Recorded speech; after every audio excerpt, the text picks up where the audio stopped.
Speak like a native, live practical English conversation. Psychotherapy session. Setting boundaries in relationships. Good afternoon, Alex. How are you feeling today? Hi, Dr. Carter. I'm okay, I guess. I've been feeling really overwhelmed in my relationship lately. It's like I can't find a balance between my needs and my partner's. That sounds challenging. When you say overwhelmed, can you elaborate? Are there specific situations or patterns that come to mind? Yeah. My partner, Jamie, is very demanding of my time and attention. I love Jamie, but I've started feeling like I'm constantly walking on eggshells. If I want to spend time alone or with friends, Jamie gets upset. It makes me feel guilty, and I end up apologizing even when I know I'm not doing anything wrong. It sounds like you're experiencing a conflict between maintaining your autonomy and meeting Jamie's expectations. That can be exhausting. Let's talk about boundaries. Are you familiar with the concept? Sort of. I've read about it online, but I'm not sure I fully understand how to apply it in my relationship. That's okay. Boundaries are essentially limits that help us protect our emotional, physical, and mental well-being. They're necessary for healthy relationships and mutual respect. Think of them as a way to define where you end and someone else begins. Research shows that individuals with clear boundaries often experience lower stress levels and better relationship satisfaction. Does that make sense?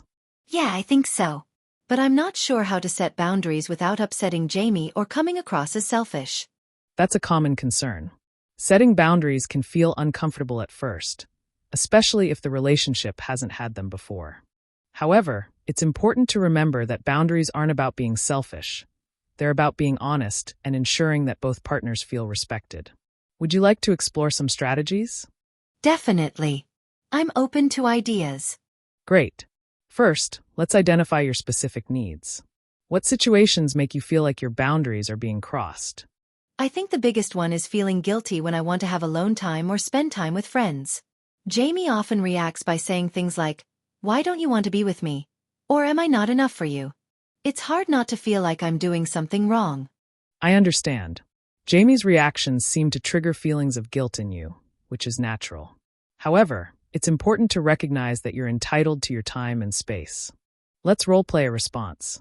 Imagine Jamie says, "Why don't you want to be with me?" How could you respond in a way that's compassionate but firm? Maybe something like, "It's not that I don't want to be with you. I just need some time to recharge so I can be my best self when we're together." Does that sound okay? That's an excellent start. It's clear, respectful, and reassures Jamie that your need for space isn't a rejection. Studies show that expressing needs in a non-confrontational way, what's known as assertive communication, can reduce misunderstandings and build trust. How do you think Jamie might respond? I'm not sure. Jamie might still feel hurt but would probably accept it eventually. That's realistic. Setting boundaries can be an adjustment for both partners. It's also helpful to reinforce your feelings by showing appreciation. For example, you could say, "I really value our time together, and having some alone time helps me recharge, so I can give you my full attention when we're together." Does that feel authentic to you? Yeah, I think that's something I could say. Good. Now let's talk about consistency. Boundaries are most effective when they're consistent. If you set a limit but don't enforce it, it can create confusion and resentment. How do you feel about following through with your boundaries, even if Jamie pushes back? I think that's the hard part. I hate confrontation. Many people do. But remember, enforcing a boundary doesn't have to mean confrontation. It's about calmly reiterating your needs. If Jamie pushes back, you can say, "I understand this is hard for you, but it's important for me to have this time. I appreciate your understanding." The goal is to stay firm but empathetic. That makes sense. I'll try to keep that in mind. Excellent. One last thing I'd like to mention is self-care. Setting boundaries is just one part of maintaining your mental health. How have you been taking care of yourself lately? Not very well, honestly. I've been so focused on Jamie that I've let my own needs slide. That's understandable but important to address. Research shows that engaging in regular self-care activities can improve mood, reduce anxiety, and enhance overall well-being. What are some activities you've enjoyed in the past that help you recharge? I like reading and going for walks. I used to meditate too, but I've fallen out of the habit. Those are great practices. Let's set a small goal. Could you commit to spending 15 minutes a day doing one of those activities? I think I can do that.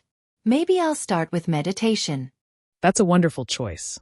Meditation can help you feel centered and better equipped to handle challenges.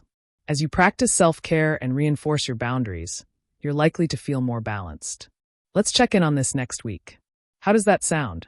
Sounds good. Thanks, Dr. Carter. I feel a little more hopeful now. I'm glad to hear that, Alex. You're making progress. Remember, setting boundaries takes practice, but it's a powerful way to nurture both your relationship and your mental health.